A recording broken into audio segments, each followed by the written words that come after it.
Hey, how's it going? It's so good to have you back for another video. Today we're going for something a little more calm, a little more relaxing, a moment to just breathe and enjoy the process together. What I have here today is a fairly young orchid, and as you can tell from the leaves, it's still in that early stage of growth, fresh, tender, and full of potential. The roots, though, tell a different story. They seem a bit aged for the plant size, some showing a soft grayish color that hints at time and wear. So, in today's video, we're going to walk through something simple yet beautiful, the art of repotting. It's not just about giving the orchid a new home. It's about giving it room to breathe, to reset, and to grow stronger than before. Let's get started, shall we? We're going to start by gently removing the plant from its old pot. You can already tell this orchid's been sitting in here for quite some time. The roots have wrapped themselves around the inside walls, gripping tightly to every bit of moss and bark they could find. It's a little rough around the edges, the substrate's compacted, and some roots look slightly gray or dried out from being pressed too long without enough airflow.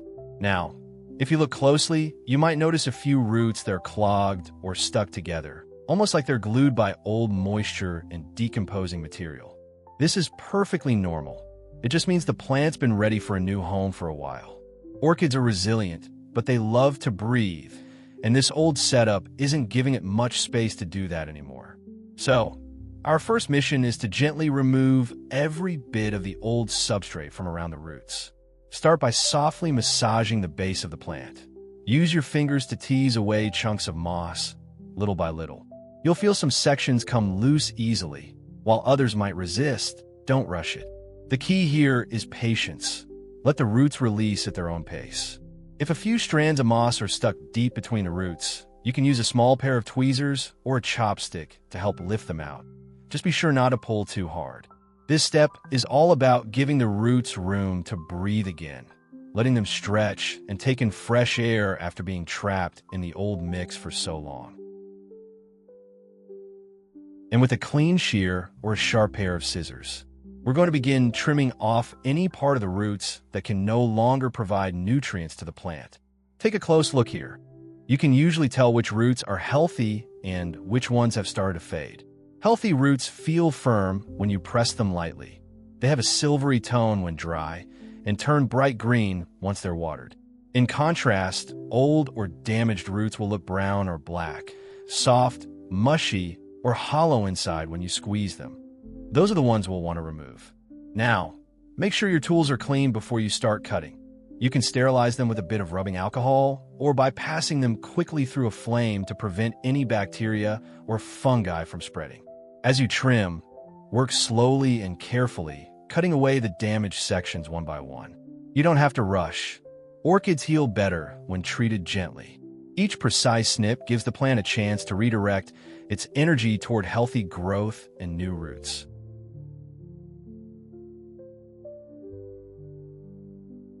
A clean and gentle wash is always appreciated. Using a soft water spray, we're going to give our little orchid a nice rinse. This helps remove any remaining dust, loose substrate, or hidden debris caught between the roots. Make sure the water pressure is light, almost like a soft rain. We don't want to damage the delicate roots or bruise the tender new tips. Just let the water flow naturally over the plant. Move it around slowly so every side gets a good rinse. As the water runs through, you'll start to see the roots reveal their true colors, some turning silvery white where they're dry, and others glowing green as they soak up moisture. It's a small but satisfying moment, a reminder of how alive and responsive these plants really are. If your orchid has a few stubborn bits of old moss or bark still stuck to the roots, you can gently rub them off with your fingers while rinsing. But again, take your time. Orchids don't like rough handling. They prefer calm, steady movements. Once everything's nice and clean, we'll set the plant aside for a moment to dry, just enough so that no excess water remains trapped between the roots or crown.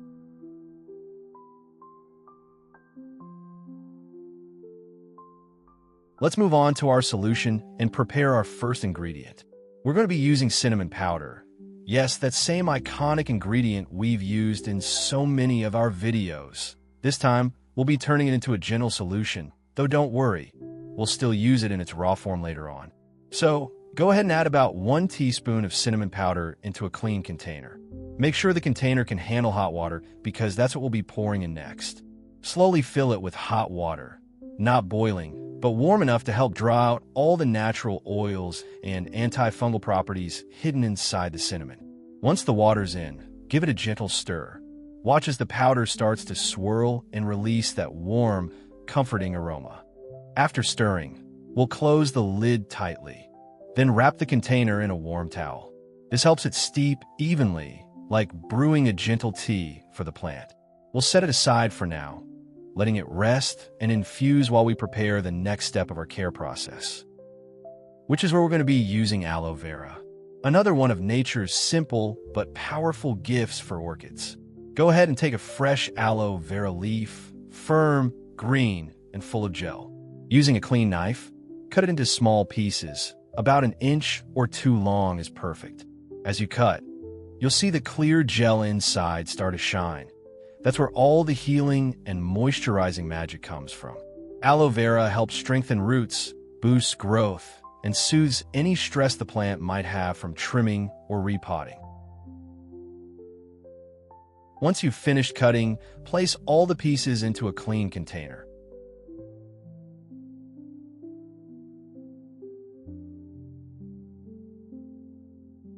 Then fill it with fresh, room-temperature water. Give it a gentle stir, just enough to mix the gel through the water, creating a light, cloudy solution. We'll let both mixtures sit for a while, allowing the water to draw out all the beneficial properties from the aloe and cinnamon before we use them on our orchid later in the process. After about 10 minutes, our mixtures should be ready to use. Go ahead and grab yourself a fine strainer, and we're going to start by filtering out the cinnamon solution first. You'll notice the warm color it's taken on, a soft golden brown hue, carrying all that natural strength and aroma from the powder. Pour it slowly through the strainer, letting the liquid flow cleanly into a fresh container while catching all the leftover cinnamon particles. We only want the clear solution here, the pure extract that carries the antifungal and healing properties for our orchid. Once that's done, we'll move straight to our aloe vera solution. Take the same strainer and carefully pour the aloe mixture directly into the cinnamon solution. The two will blend together beautifully, one bringing protection, the other bringing nourishment. Give it a gentle stir afterward. You'll notice the mixture turns slightly cloudy, with a light herbal scent that's both fresh and soothing. This is our special orchid-care solution, a perfect balance between strength and comfort for the plant's recovery. Using a tissue that has been soaked in our freshly made solution, we're going to begin gently wiping down the plant, starting with the leaves. Make sure the tissue is well soaked, but not dripping, just damp enough to glide smoothly across the surface. Begin with the top side of each leaf, wiping slowly from the base all the way to the tip. You'll notice the shine returning almost instantly, the dust and residue lifting away, leaving behind a soft, healthy glow. The aloe in our mixture helps hydrate the surface, while the cinnamon quietly protects it from any unwanted fungal growth. After that, turn the leaves over and give the undersides a light wipe as well. This part is often forgotten, but it's where pests and debris tend to hide. A gentle cleaning here not only keeps the plant healthy, but also helps it breathe better. Take your time with this step.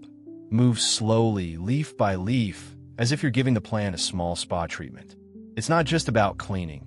It's a way to connect with your orchid, to check its condition, and make sure every part of it feels refreshed and cared for.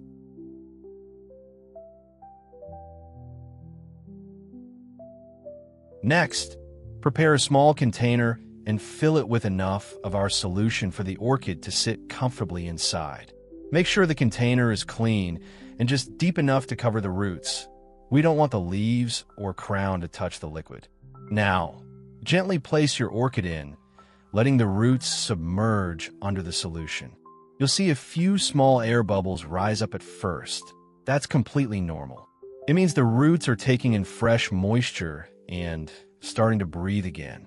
This solution acts as both a cleanser and a mild tonic. We'll let the orchid sit here for about 30 minutes, just long enough for the roots to absorb what they need without over-soaking.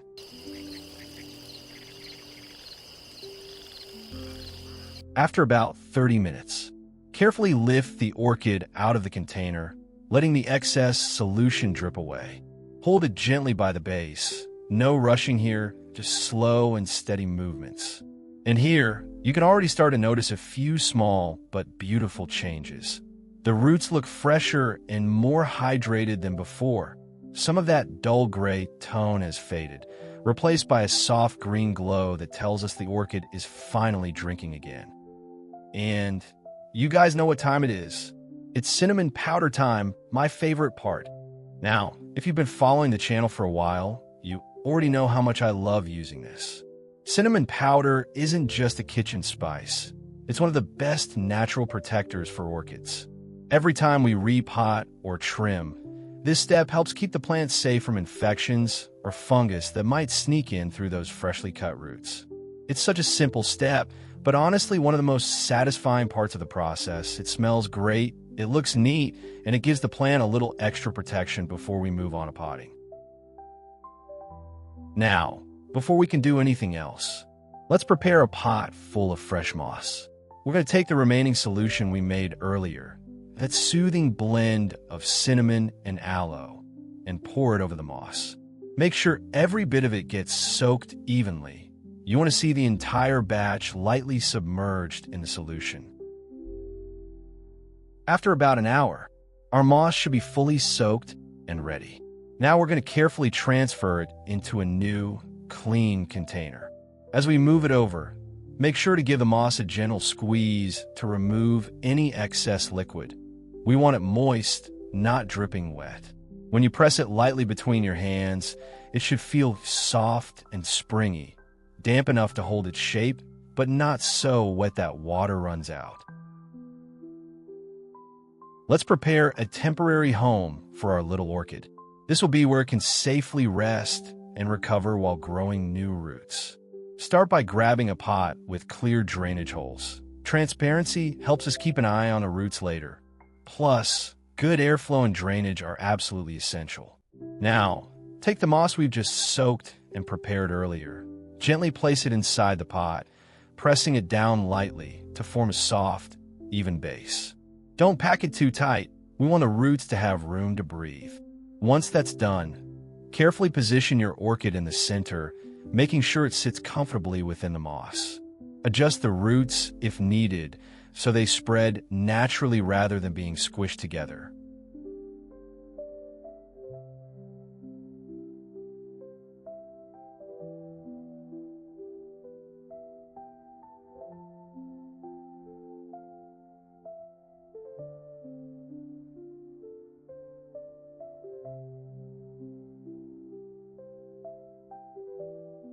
Once the plant feels stable, it's time to create a mini greenhouse setup. Take another clear pot, also with drainage holes, and place it upside down on top of the orchid's pot. This helps lock in moisture and humidity, creating a cozy little environment that encourages recovery and new growth. To make sure everything stays in place, we're going to clamp or gently secure the two pots together. You don't want them too tight, just firm enough so it won't fall or shift if you move it. This setup mimics a humid, stable climate, something orchids absolutely love, especially when they're in recovery mode.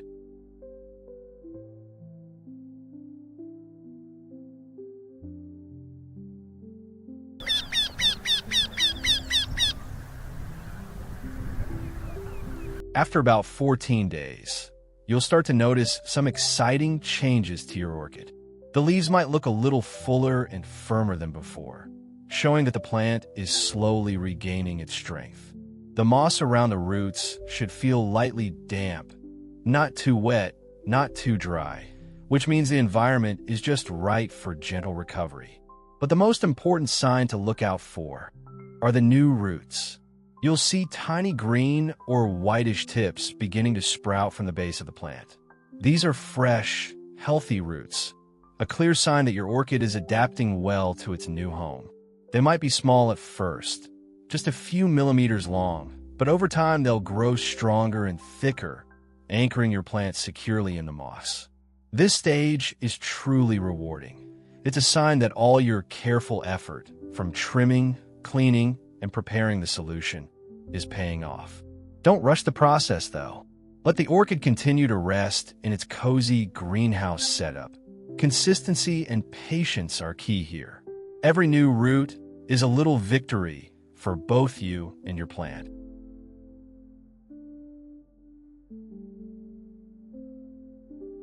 Now, let's prepare an actual home for our orchid, the place where it'll continue to grow and flourish. As you can see here, I've already prepared a pot with a layer of foam at the bottom. This helps with drainage and airflow, keeping excess water from pooling around the roots. I've also placed a metal spike in the center of the pot. This will act as support to help our orchid stand tall and stable while it establishes itself. We're going to start by filling the pot with a layer of pine bark. This material is perfect for orchids because it allows air to circulate freely around the roots while still holding a bit of moisture. Once you've added the first layer, carefully position your orchid inside the pot. Make sure the roots spread out comfortably and naturally. Then, gently clamp the plant to the metal spike. This will prevent it from wobbling as it grows.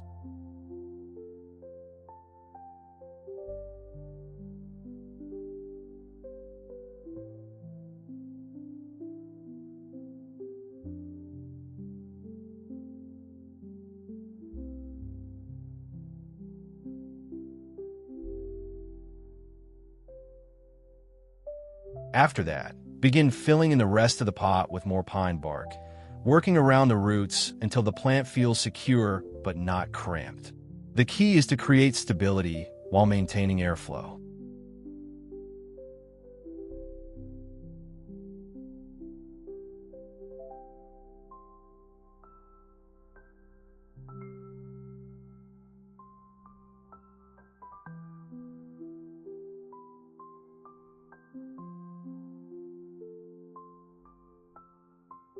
Finally, add a thin layer of moss on top.